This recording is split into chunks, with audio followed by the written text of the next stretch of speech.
Imbes na nananahimik na ako ngayon, pinoproblema pa kita, salot ka! Bakit pa ayaw mong mamatay? Ano bang hinihintay mo, undas? Death penalty? Pwes, ako na magpapataw sa'yo. Ako na ang magbibigay ng death penalty. Gaga. Paano ba to?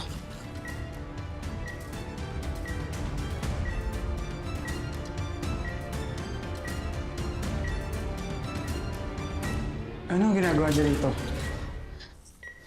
Xavier, nahulog kasi yung contact lens ko. Di ba sinabi ko sa inyo na bawal bisitahin si Mama? Bakit kayo nandito? Xavier, pinagdadasal ko siya. Total, ipinagsamahan din kami sa loob.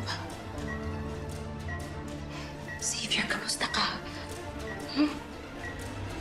Okay lang ho. Sige na, umalis na po kayo. Oh, sige. Pero Xavier, balitaan mo naman ako sa kalagayan ng mami mo. Para naman ma-update ko yung simbahan na nagdadasal para sa kanya. Ito yung number ko.